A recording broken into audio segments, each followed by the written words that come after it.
And I'll just bring it up for 1 second. So we had the 4 questions, but one of them was not how we recognized it, right? There was this question about boiled or cooked meat, which is something that we don't really have in our Haggadah anymore. But the idea really around this part of the Mishnah is really just to teach us that we're supposed to elicit questions from the children particularly, but really from everybody, right? And also that it's not necessarily that there are these 4 prescribed questions that we have to stick to. Rather, we're supposed to do things in a different order and in a different way than we might be used to, in order that the children or other people at the table would say, why are we doing it this way? Or what is the significance of that? Or any other questions that might have to, that might sort of elicit conversation. So that's where we stopped last time. That's 10:4. And just to give you a sense of where we're going, there are 9 Mishnayot in chapter 10. So we have, and this is our last class because Pesach's on Friday and other things are happening too. So, so we have 5, 6, 7, 8, and 9 to get through today, but they're not too long. So I think we can do it. So Mishnah 10. Any questions, by the way? Anything that came up for you in the past week that you were thinking about after our class? It's okay if not. Just wanted to make sure. Okay. Good morning, Yuren. So, all right, so we're going to go ahead with 10:5. Here we go. Rabban Gamliel haya omer kol shelo amar shlosha devarim elu bepesach lo yatsa yedei chovato ve'elu hein pesach matzah umaror. Rabban Gamliel would say, anyone who did not say these 3 things, these 3 matters on Passover, has not fulfilled one's obligation. The Paschal lamb, the Pesach, right, the sacrifice, the matzah, and the bitter herbs. So it says specifically here, anyone who didn't say it. So essentially, it doesn't say anybody who didn't eat it, right? Because we're not necessarily eating the Pesach, but it says anybody who doesn't talk about it, who doesn't mention these 3 things. The Paschal lamb, let me go back up to the Hebrew. Pesach al shum shepasach hamakom al bate avotenu b'mitzrayim. Pesach, because the omnipresent or God passed over passed over the houses of our ancestors in Egypt, as it is stated in the Torah, that you shall say, it is the sacrifice of the Lord's Paschal offering, for he passed over, and then parentheses, the houses of our children, and when he smote the Egyptians. So let me go through all of them. Matzah, al shum shenigalu avotenu b'mitzrayim. So matzah, because, scroll back down, because our ancestors were redeemed from Egypt, as it is stated, and they baked dough that they took out of Egypt. So as you can see here, right, they're saying the reason for it, and then they're giving you a textual proof from the story of Exodus. Probably you're familiar with these. And the last one, maror, al shum shemeruru hamitzrayim et chaye avotenu b'mitzrayim bechol dor vador chayav adam lirot et atzmo ke'ilu hu yatsa mimitzrayim shene'emar v'higateta livnecha b'yom hahu lemor ba'avor ze asa Adonai li b'tzeiti mimitzrayim. And let's find it. Matzah, and in every generation. Here we go. Sorry. Oh, maror, because the Egyptians embittered our forefathers' lives in Egypt, as it is stated, and they embittered our lives. And then there's a little bit more commentary. So those are the 3 things that you have to mention at the Seder. And probably you're familiar with this text because it's actually identical in our Haggadah, and we're going to look at that right now. If you have a Haggadah, we're turning to this section where it talks specifically about the 3 things. I'm going to try to make it a little bigger. So we're still in the Magid section here of the Haggadah, and it actually has this heading, right? This is a pretty important part of the Seder where we talk about these things.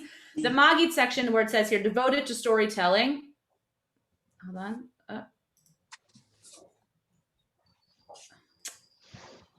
It's so funny when I share my screen, it jumps around. Hold on a sec.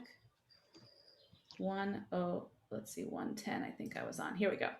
why these three things? And the Haggadah basically says the same exact explanations, right? The Pesach lamb, the matzah, and the maror constituted the original menu in the Egyptian Seder. They shall eat the meat of the lamb roasted over the fire. And maror captures the bitterness of the enslavement. The Pesach lamb, represented today by the roasted bone, recalls the blood on the doorpost and the terror. So a little bit different, right? It doesn't, in our Mishnah, it doesn't necessarily talk about the blood, but it talks about this idea that God passed over. And the matzah stands for the following for the following morning when Israel was rushed out of Egypt with no time to let their dough rise. And here we have exactly what we just read. So a lot of our Haggadah, as we know, comes out of the Mishnah, and the Mishnah is exactly the same right on this page. So you see the exact same Hebrew pieces of the Mishnah right here. And that's basically it for this section, right? So we're talking about the fact that we have to say all three of those things. Now, interestingly, this Rabban Gamliel, and I'm not going to get too much into this, but just something to think about.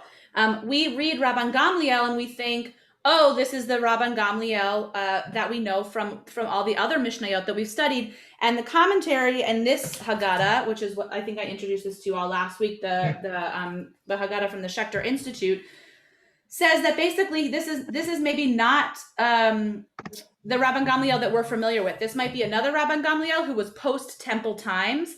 And so the fact that he's talking about this Pesach is kind of interesting because we didn't actually necessarily bring sacrifice anymore, right? But in any case, he and others who wrote, who compiled the Haggadah and who took the text from our Mishnah felt that it was important to carry, to continue to represent the Pesach in some way, even if we weren't going to eat it. And in the Mishnah, as it says, we're not eating, we're simply mentioning, right? We want to just make sure that that we mention it because, as we talked about, I guess at the beginning of our Mishnah, way back in chapter 1 for Pesach, half the Mishnah in this tractate in Pesachim talks about this thing, the Pesach, that we don't even do anymore, right? And so the rabbis who kind of compiled this decided that it was important that we, especially because we call it the holiday of Pesach, but more so because it was such a central part of the way that they celebrated Pesach with the sacrifice, that we find ways to mention it. So that is that section of the Mishnah. Any thoughts, questions? Anybody have any way that they do this specifically? I mean, I think most people just read through this part, and then you'll see right afterwards is when you actually do some tasting of the maror. And yeah, Gary. Paul loves this one tradition, which I hate, which he learned from a friend who grew up in Yenina in Greece, where when you say the Pesach Matzah Maror, you slam the table each time you say it, each time slamming the table louder and louder as you do it. Really? I'm always afraid the dishes are going to break because the table's bouncing because it's all extended, but he loves that. Huh, what's that about? Like just giving emphasis? You give emphasis, you louder, you grow in the feeling. And this is the Jews of Yenina in Greece. Yeah, I have to say that I didn't look through enough Haggadot to distinguish but there's a comment in here in this Haggadah that and one on, I think, in Sefaria as well, that said that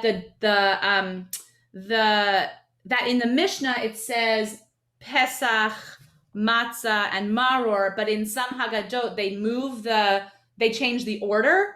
And I looked around in some Haggadot, and the ones that I have do not change the order. So I'll alert you to it. So maybe if you find one this year, you can let me know. But I felt like that was kind of interesting, and even more so with what you have to say, Gary, which is like, if you're kind of every layer is getting like louder and louder and more emphasis, how that might change if we change the order of it, right? If we said, I think it was suggesting Pesach, Maror, and Matzah, as opposed to Pesach, Matzah, and Maror. So, I kind of feel like the Pesach, in the way that you described, like the Pesach is maybe the least relevant, or sort of deserves the least amount of noise, right? Because we're not eating. And that matzah might deserve the most because that's the one that we kind of link to the holiday. But in any case, Dara.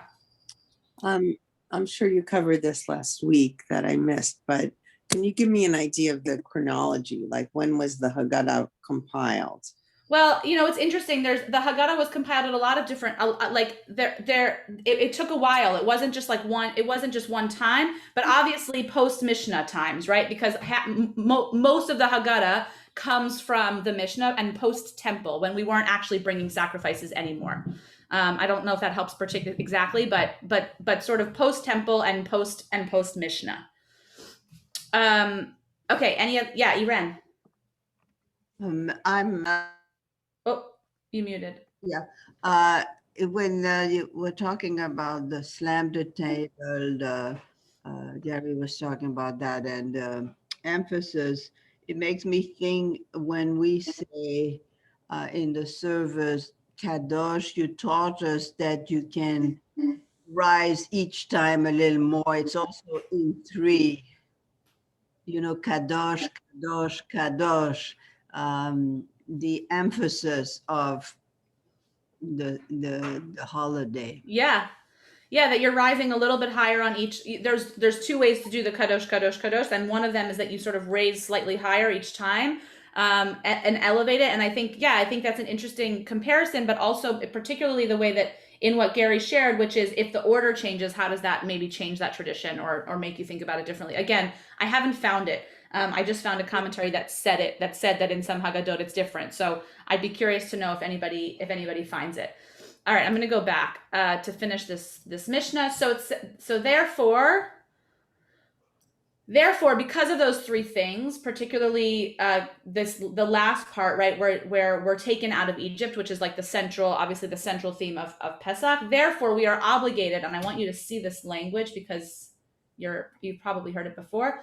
Lefikach anachnu chayavim lehodot, lehalel, לשבח, לפאר, לרומם, להדר, לברך, לעלה ולקלס, למי שעשה לאבותינו ולנו את כל הניסים האלו, הוציאנו מעבדות לחירות, מיגון לשמחה ומאבל ליום טוב, ומאפלה לאור גדול, ומשעבוד לגאולה, ונאמר לפניו hallelujah. And because of all of these things that we just talked about, we are obligated to thank, praise, extol, glorify, extol, exalt, honor, bless, revere, loud the one who performed for our ancestors and for all of these miracles. God took us out from slavery to freedom, from sorrow to joy, from mourning to a festival, right? Which was why we talked about we start in this mourning and we move to hallelujah, right? We start in sort of the Rabbi Ain gave the example the other day when he was teaching the intro students. He makes the first part of the Seder like unbearable for people. He calls on them when they don't want to be called on, and he's like sort of making it feel like the sorrow, right, or the pain, and then you end with hallelujah. Now, interestingly, a lot of people don't get to hallelujah, right, because they've fallen asleep or they've moved on.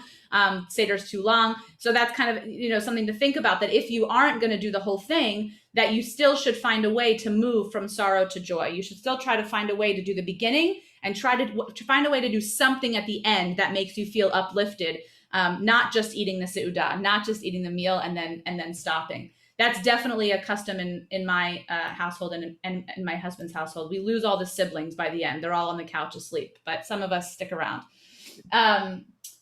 Anyway, and we will say before God, hallelujah. And now at this point, it moves us actually right into the next Mishnah to talk about the Hallel, but I see that Gary's hand is up. So do you have a question? Well, along those lines of what you just said, the reason to continue, there was a great teaching I had this weekend, which was that, the first half of the Seder is avar. It's about the past, what happened to us. And the reason you continue is Passover is a holiday of hope. And the Atid, the future, and the future hope is all in the second half of the Seder. So you must continue. Otherwise, it's a pretty depressing holiday. Because there's no hope. That's right. Yeah. I mean, it is pretty ironic that so many, and growing up, I had no context for this. I mean, we for sure did not go back and do Hallel. And once you actually learn about the contents of the Seder and what the sort of ikar, the essence, the message of the Seder is supposed to be, which is going from sorrow to joy, or from slavery to freedom, how could you not do Hallel, right? It feels like the holiday's just half there. So something to keep in mind as you plan your Seders this year. Okay, 10:6. Here we go. We're going to move on to the next one. Ad hechan. So the question is now, until where does one recite Hallel? Because there's different opinions as to how much you do as part of the Magid section. So you have the Magid, you have the telling of the story, and then you have the meal, and then you come back for Hallel. And what you'll notice when we're going to look at the Haggadah is there's a little bit of Hallel in Magid, and then the rest of Hallel comes post-meal. And the rabbis had, of course, a disagreement with which part should be in the front and which part should be in the back. Like, so which part should be in Magid and which part should be after. So until where Ad Hechan Hu Omer, Beit Shammai Omrim, Ad Eim Habanim Smecha. So Beit Shammai says until a joyful mother of children, hallelujah. So Hallel, just to give you a little bit of context, Hallel is made out of, is compiled of essentially five-ish psalms, okay? Psalm 113 through Psalm 118. And so Beit Shammai says, this is getting very complicated for me because I'm sharing multiple screens here, but I want you to see the Haggadah, and I think I have to stop. Can you see the Haggadah now or not? You can? No. The Haggadah? No. Okay. I'm going to stop. I have to reshare when I switch the screen for some reason. So Beit Shammai says,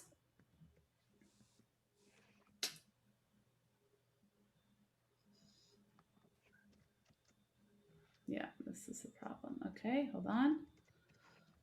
So here we have the Magi. We're moving on. Okay, and here's the beginning of the Hallel.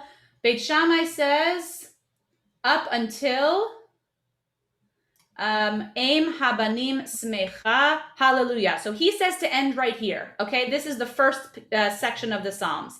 But we see that actually that's not going to happen. We're going to first do Psalm 14, right? It says, Uveit Hillel Omrim, Ad Chalamish Lemaino Mayim. And here we are, Chalamish Lemaino Mayim.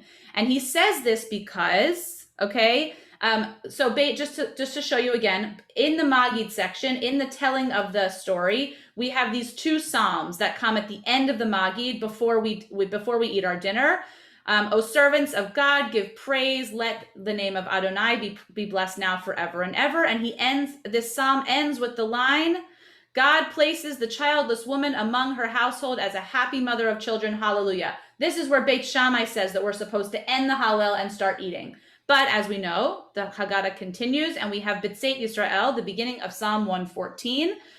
When Israel went forth from Egypt, the house of Jacob from the people of speech. Now, so it's giving the themes of this, right, at the very end, who turned the rock into a pool of water and the flinty rock into a fountain. And this is where we're supposed to end before. This is what Beit Hillel says, and we know that we often side with, we more often side with Beit Hillel, and so this is what we're going to do. Now, thoughts about why we might do that, given the theme of that last psalm?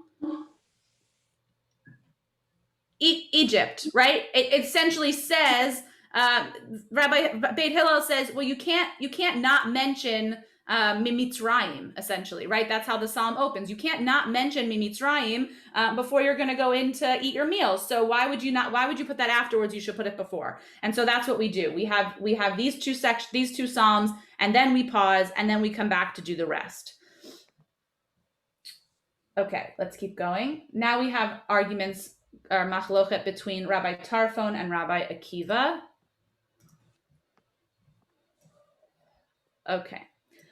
Rabbi Tarfon Omer, Ge'alanu v'ga'al et avotenu mimitzrayim v'lo haya chotem. And Rabbi Tarfon says that although one should recite, who redeemed us and redeemed our ancestors from Israel, you should not conclude with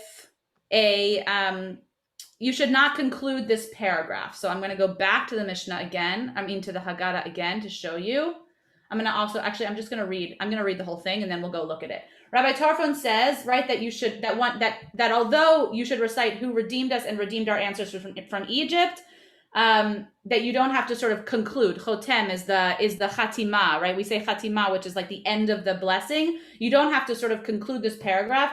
And Rabbi Akiva says that one who recites a different version of this blessing, so too the Lord our God, the God of our forefathers, etc., that you should end with this bracha, Adonai, Baruch Atah Adonai Ga'al Yisrael. So we'll look at the Mishnah, or the Haggadah again, just to see what they're talking about. Sorry, I know it's a lot of up and down with the sharing.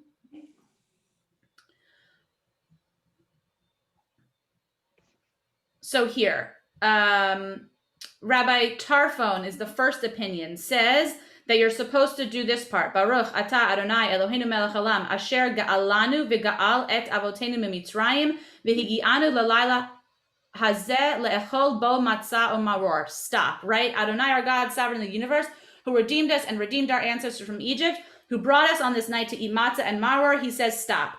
Rabbi Tarfon says that that you're just supposed to talk about up to maror, and that it's kind of like a bracha hamitzvah, he says, right? Just like you put on your tefillin and you say Baruch atah Adonai and you say the blessing for the tefillin, or just like you say the blessing over the wine. It's not supposed to be this long thing. You're just supposed to say, you're just supposed to say the opening. And then Rabbi Akiva says, this is similar to what Gary was just bringing to us.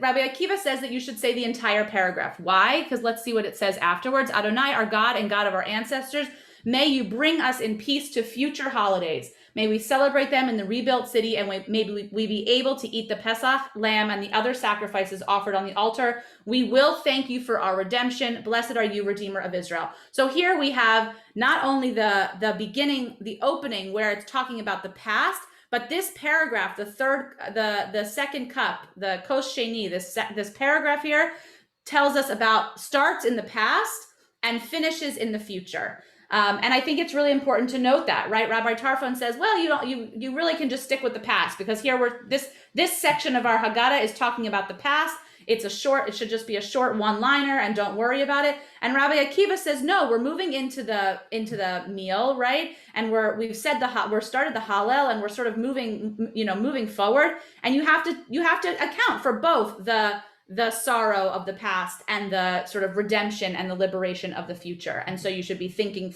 both backwards and forwards. And I actually really like that. I never noticed it before, right? That this paragraph changes the tense of the writing right in the middle of that. So something to notice. Thoughts? It's nice, right? Yeah. It's Betsy, I'm sorry, I'm not quite here. That's okay. Hi, Betsy. It is actually nice, and I guess I say it all the time, but I have never thought about it. So it's gonna be nice to think about it.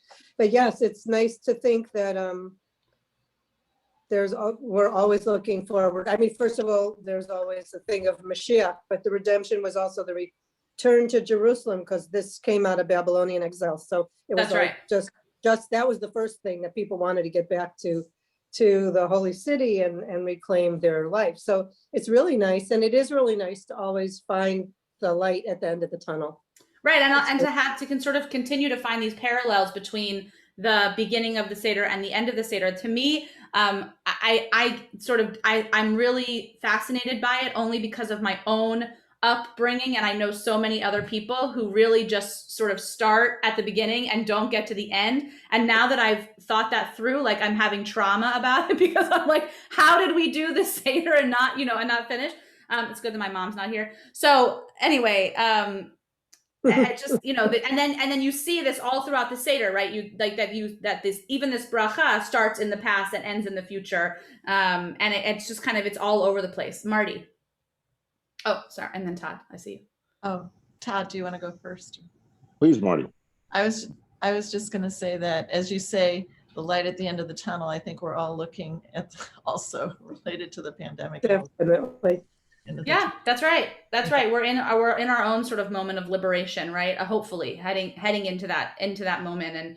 And there's definitely a lot of parallels this year. I think last year we were very much stuck in the plague, right? And this year some of us at least might be able to start feeling the liberation, and that's a good thing. Todd. I just was struck by the language of the Pesachim, the ultimate Pesach, and I'm just wondering in how many kind of contemporary-oriented Haggadot they keep that language. In which case, I contrast that with Musaf. Right. And so many people have, in terms of sacrifices, try to change, we will do on the altar in that kind of way. But there it is right in the Haggadah. So I'm just wondering about that contrast in Musaf and that language. Yeah, I mean, I don't know that I've looked at enough Haggadot to tell you in the liberal Haggadahs. I mean, whether the language, how much the language actually changes, but definitely the sacrifice. You mean sorry, you turn your camera off because you're probably working also. But the language about specifically about the sacrifices. Is that what you're asking about? Yes, yes, Yeah, yes, I mean, exactly. I think that mostly, again, I don't know that I've looked at enough Haggadot to say, but I would think, and I do have a stack of them behind me, so I'll do my homework later. But as I prepare for the Seder, but I think that actually a lot that the Haggadah has remained, the language in the Haggadot have remained quite the same. I don't think there's a lot of change there. And we've talked about that, kind of like the Pesach isn't even like we're not bringing that sacrifice anymore, and yet it continues to be in our language. So But the language here in the prayer is that we should bring the sacrifice, the Pesach, in the future. You know, that's the thing I find. That really we should be remarkable. thinking about, that we should, yes, that we Yeah. should, oh, I see what you're saying. So that even though we know that we're not necessarily bringing the sacrifice, that we should come back to that ritual perhaps in some way. Right. I see what you're saying. Yeah. Well, but that's a prayer for the reestablishment of the temple and the sacrifices. That's the coming of the Messiah. That's the whole second half of the Seder. But I just noticed so many people change Musaf because of that language. Right. Sorry, I didn't understand your question. I understand. So how many people? So like if we looked in, say, a Reform Siddur or a Reform Haggadah, would we find that language of the future of the Pesach? I am going to go out on a limb and I'm going to say yes, but I don't know. I'd have to look. Have you ever seen a change, Todd? I can't recall. Yeah. I haven't paid any attention to it just right now. It's like right staring at me, you know? So thank you. Yeah. Okay. Thanks.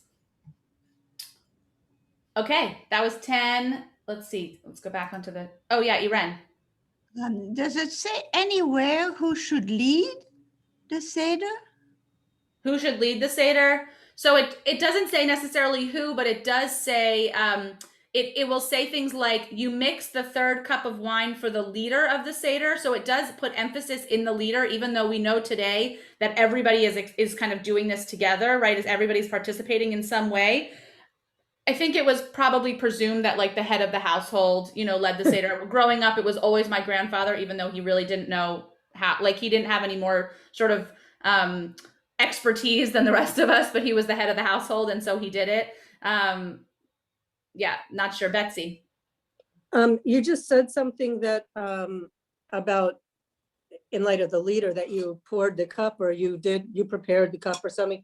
But the practice that we learned a long time ago and what we've followed since we started making Seder was that because we're being like freed people and freed people were served, no one's supposed to pour their own cup, and that you fill for each other. Yeah. For all the, so it's sort of like it fits to that leader thing. Right. So we're all leaders. Right. So everybody's getting, so no, you're not actually, so in the Haggadah, it says mazgu it's hakos.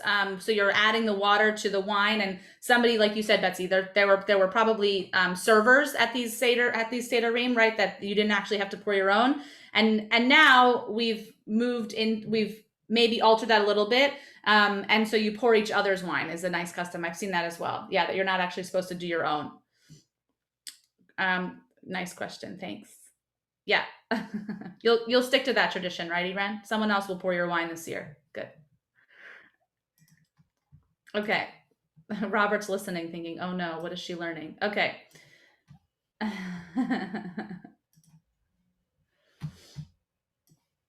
All right. 10:07. Okay, so we covered the bracha of the kos, and here we go. Now we're going to do kos shlishi and rivi'i, the third and the fourth cups. Mazgulo kos shlishi mevarech al mizono. They pour for the leader. There it is, right? The leader is in the commentary, but they're explaining that. The third cup of wine, and one recites the blessing over food, grace over meals. So first, let's read it in the Hebrew. Birkat Hashir. What is this Birkat Hashir that they're talking about? So we have to go into the Haggadah, back over to the Haggadah. But the Birkat Hashir has two opinions. Okay, the first opinion is that it's Birkat Hashir is Nishmat. So Nishmat, we know from our Shacharit. Let's get there. Okay, so as you're going to see me scroll. So we're going through all of the final pieces of the Seder before we get to the before we get to the meal. Shulchan Aruch, here's the meal. Hiding the afikomen. And here is Birkat Hamazon. And so here's the question. Let's read the Mishnah again. They poured for the leader the third cup. Right now we're coming out of the meal. And the question is, which parts are we going to say? What is Birkat Hashir? And one of the opinions is Nishmat. If you see it, yell. I think I haven't gotten there yet. Oh yeah, because here's Kosh Shlishi.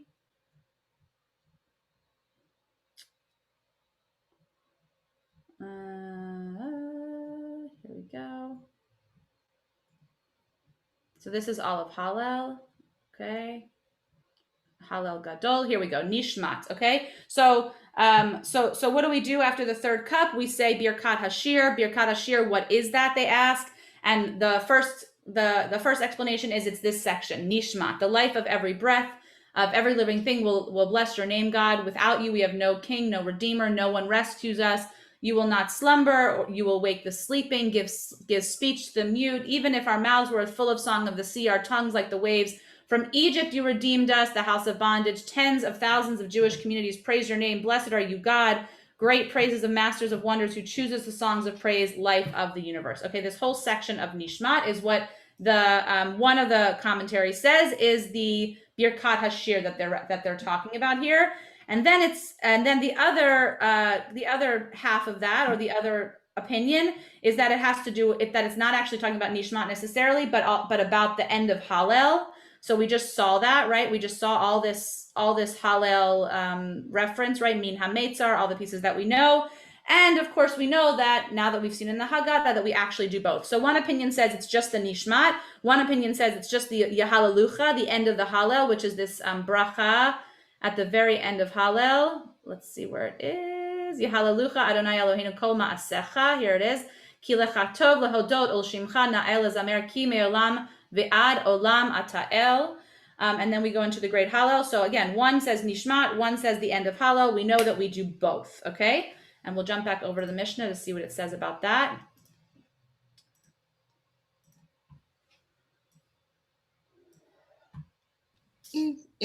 I'm sorry, but That's okay.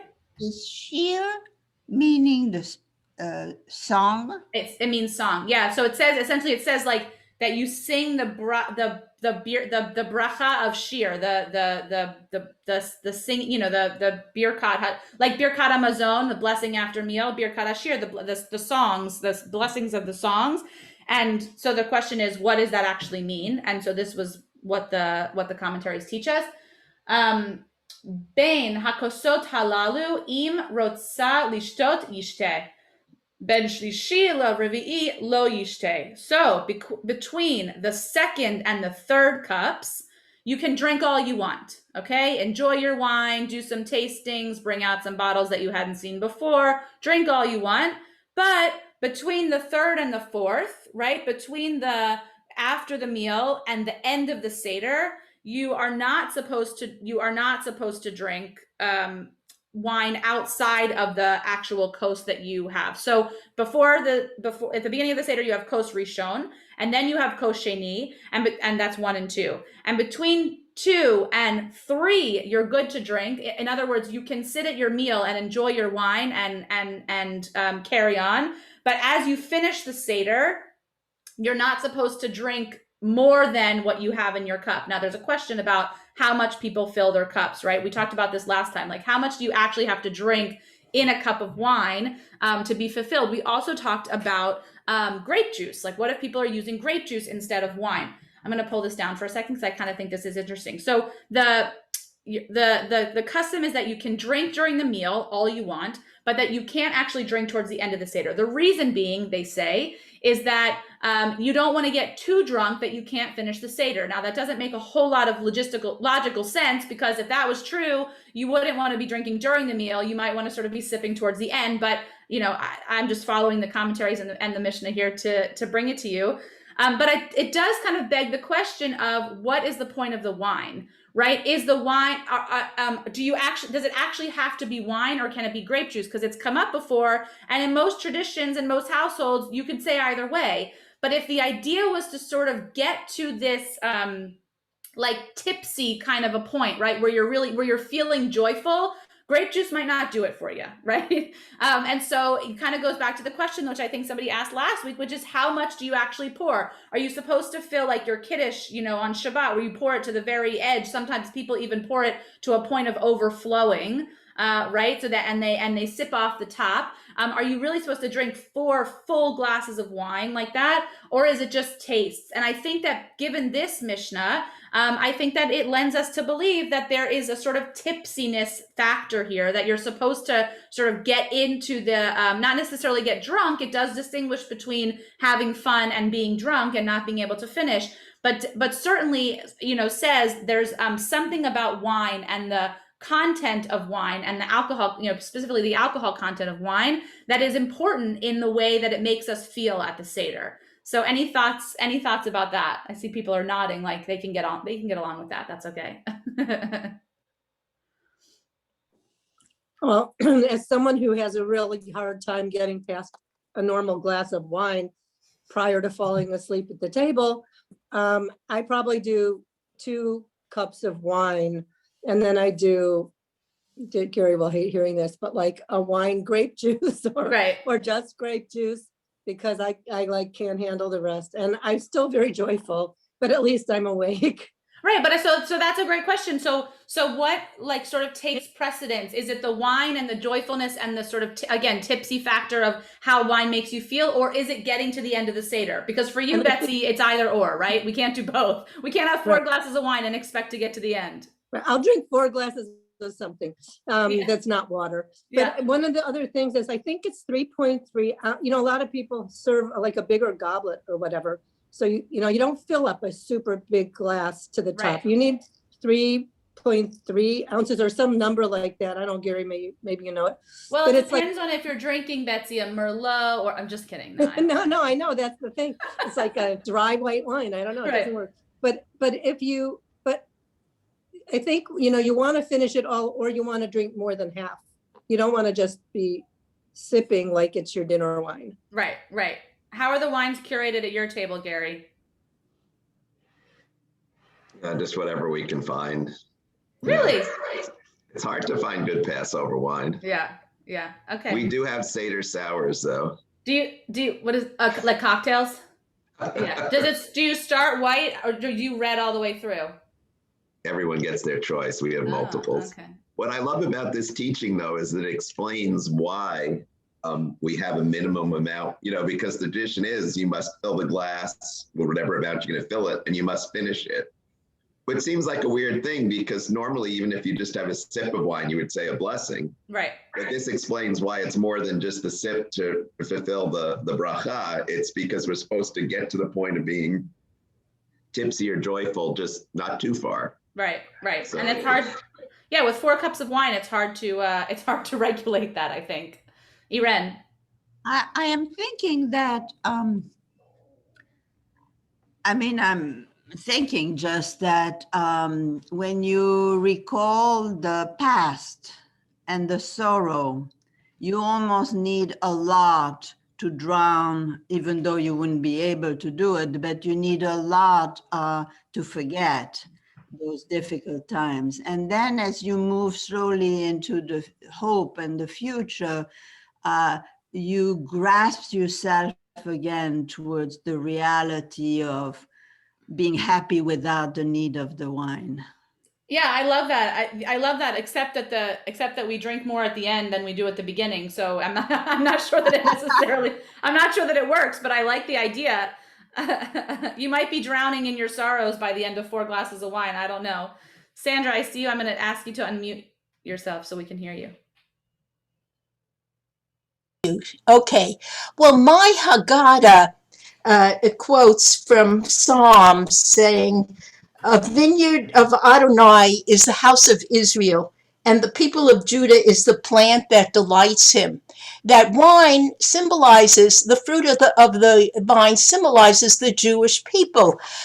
First of all, the grapes are crushed. Like the Jewish people were crushed repeatedly. Yet that's the beginning, not the end of the story.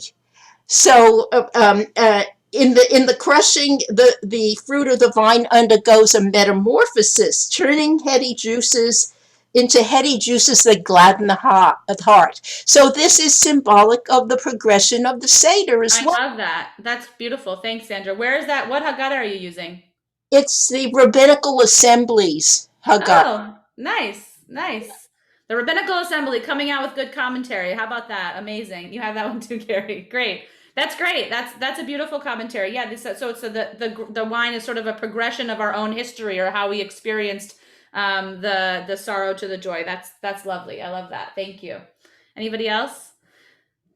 Yeah, we've talked about wine before, and we drink wine in most of the time in our tradition. We don't have a joyful occasion without wine. Like, right, we're not doing kiddush at a funeral, God forbid, right? But we do kiddush at a wedding, we do kiddush at a brit milah, we do kiddush on Shabbat, on festivals, and so it's supposed to bring us joy. But there's also another element here, I think, at the Seder, which is a specific kind of joy that you wouldn't necessarily be able to fulfill with a non-alcoholic drink. And listen, of course, I recognize that people have reasons for not, consuming a lot of alcohol or any alcohol at all, and so people should do what makes them feel safe and content. But it is interesting that the Mishnah and the Haggadah are sort of driving us towards this feeling of what wine might make us feel. All right, I want to continue so that we make sure we get through all of these Mishnayot. Pesachim number 10:8. Ve'ein maftirin achar hapesach afikoman. So now we're going to talk a little bit about the afikoman, which maybe you've heard the sort of most popular explanation for what afikoman is, but we're going to talk a little bit about some other ideas. Okay, so stopping on the first line, ve'ein maftirim achar hapesach afikoman. One does not conclude after the Paschal Lamb, after the sacrifice, the Pesach, with an afikoman. What does that mean? One doesn't end with it. Okay, maftir is the ending, right? Like the final aliyah of our Torah, the maftir. One does not end or last. And there's two explanations here. One is be'afiko manichu. So that's Aramaic for taking out the kelim or the plates and to go somewhere else. So you don't end the Pesach, you don't end the meal by taking away, clearing the plates, clearing the table, and going to another Seder. You're not supposed to Seder hop, okay? Actually, I learned this the other day, that if you read the tshuva for Seders on Zoom this year, there's been a tshuva, I think it was written last year and maybe adapted this year, you're not supposed to Seder hop. Okay, you're supposed to sign on to one Seder and you're supposed to stay there. Now, whether that's from the Mishnah or if that's something that they said because of technology, I'm not sure. But in any case, it says that you're supposed to do your Seder and you're supposed to end with the Pesach and you're not supposed to go somewhere else afterwards. Dara.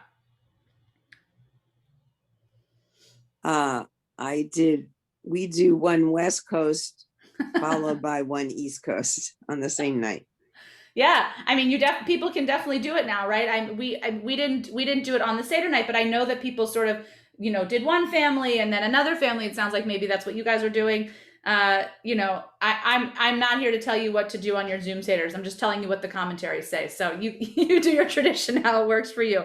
So that's one idea, right? The afikoman is play on words. Afiku manaichu, that you're not supposed to clear your plates and go somewhere else. The other play on words here is afiku mine matkina, which is also Aramaic, which means that you're bringing out the dessert. So you're not supposed to bring out the dessert after the Pesach because you're not supposed to lose the taste of the Pesach. You're not supposed to go on to something sweet. You're supposed to sort of linger in the Pesach. But even though we have these two traditions, even though we have these two explanations, most of the commentaries come back to afikoman, which is what we know is Greek, which actually means dessert or sort of like after party, right? And that the end of the Seder is supposed to be this dessert. So even though we have the two explanations of what afikoman might have meant in the Mishnah, we know today that it means kind of coming back to that you're supposed to use it as a dessert, but it's obviously not sweet. and that you're supposed to come back to it. And also after, there was a tradition that people would go out and party afterwards. They might not go Seder hopping and they might not go to another Seder, but that they would sort of come out into the town, and that was considered also afikomen. Okay, and then here's kind of, this is going to talk about touch on what we were talking about before. Yashnu miksatan yochlu kulan lo yochlu. That if they fell asleep, if some of the participants at the Seder fell asleep, in other words, if their meal was interrupted because they slept, they may eat from the Pesach when they wake up. But if the entire table falls asleep, then you may not eat any more of it. Rabbi Yossi Omer, nit namnu yochlu, nirdemu lo yochlu. If they fell asleep, this is considered an interruption. Sorry, Rabbi Yossi says if they dozed, okay, if they didn't completely fall asleep, they can eat from the Pesach, but when they wake up. But if they fell totally asleep, like your cousin gets onto the couch, right? We've all seen it happen, goes over to the couch and completely passes out, he should not come back to the Seder at the end. He should not eat from the Pesach. Marty. I was just going to comment that when you were talking about the dessert or having the afikomen and then it's not sweet, I think I remember that it was my mom's dad that had said, think about everything you might have later, after. Think about it now, and then continue on. Right, and then do the Hallel, and then maybe you'll have dessert afterwards or something. Yeah. Betsy?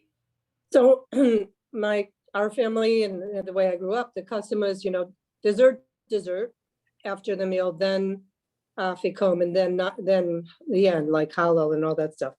For those of us who knew what was going on or made it through.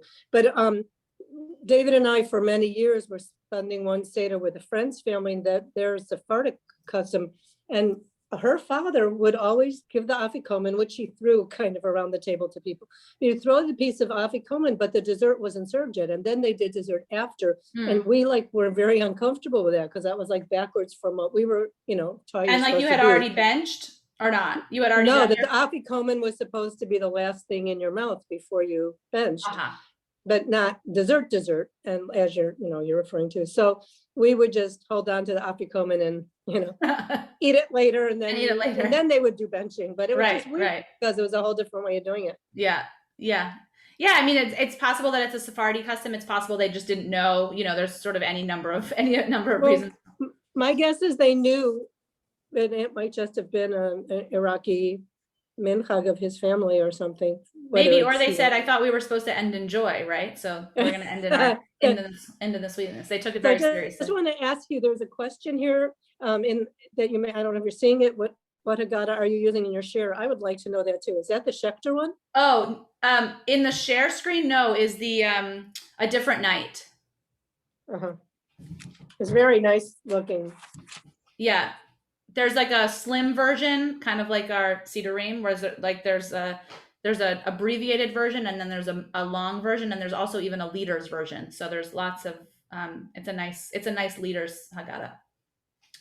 All right, we're gonna do this last one, and then we'll have time for any reflections if we want.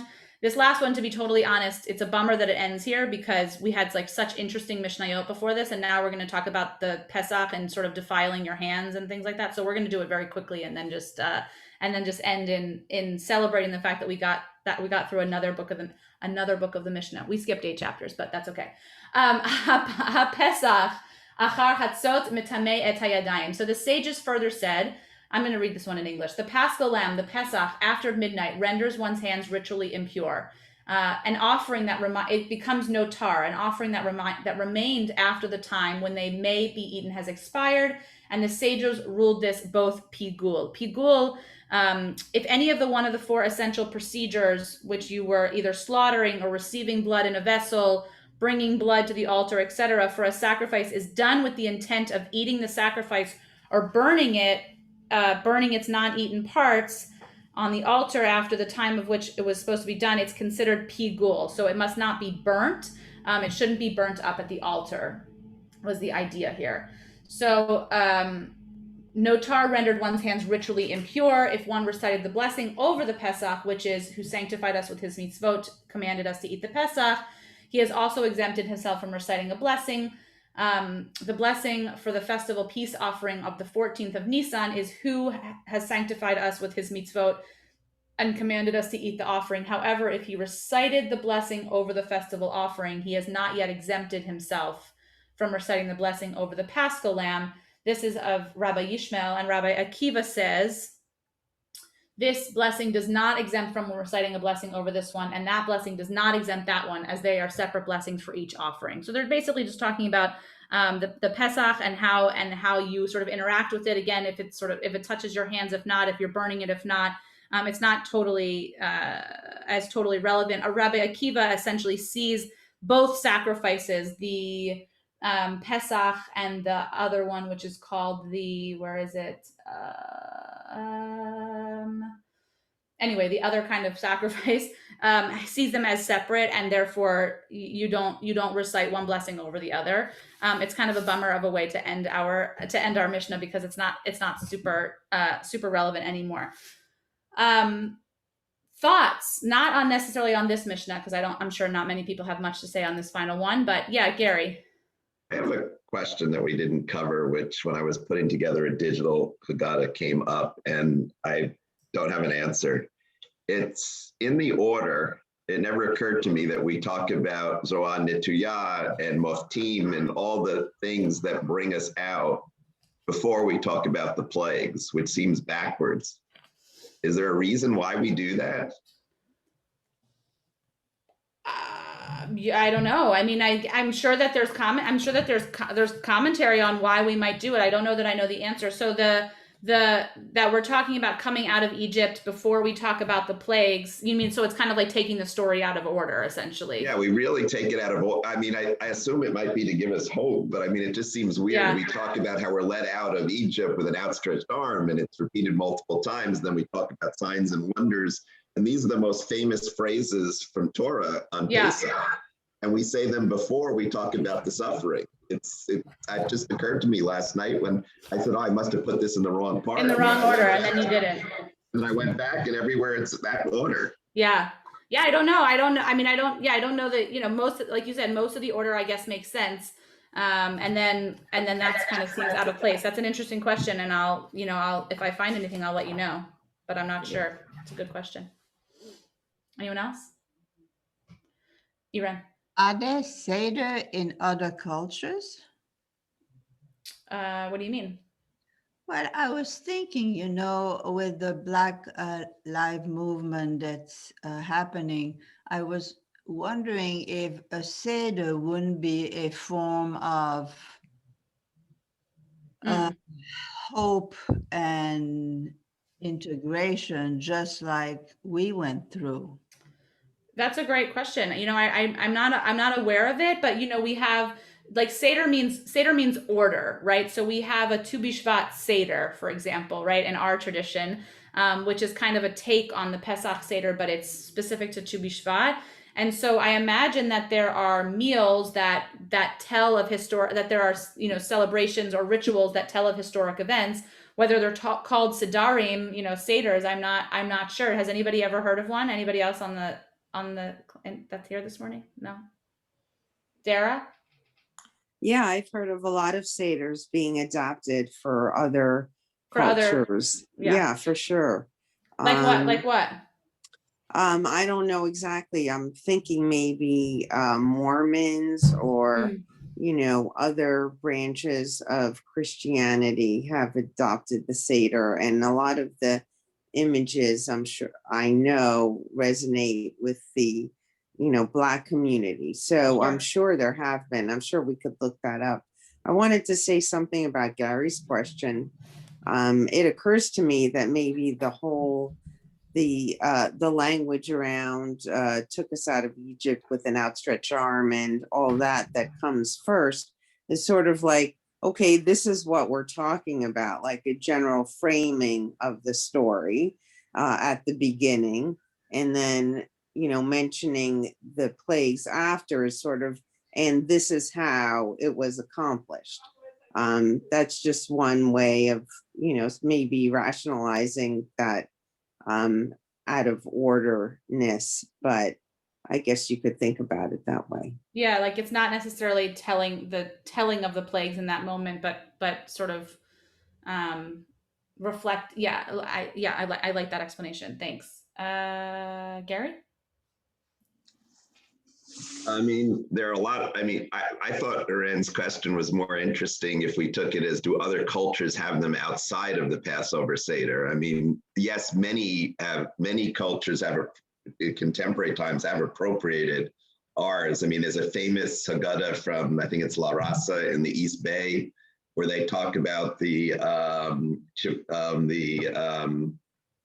I forget what it was, the bread, the Mexican bread at Tenochtitlan, and they borrow a Passover Seder for whatever purpose they want.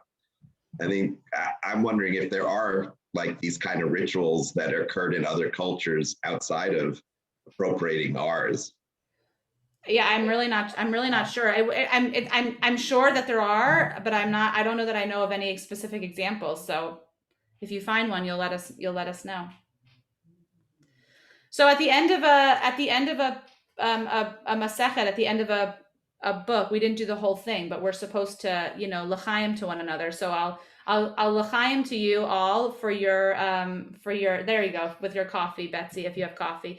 I just have water, but Yasher Koach to getting through another section of the Mishnah, and Chag Sameach to everybody.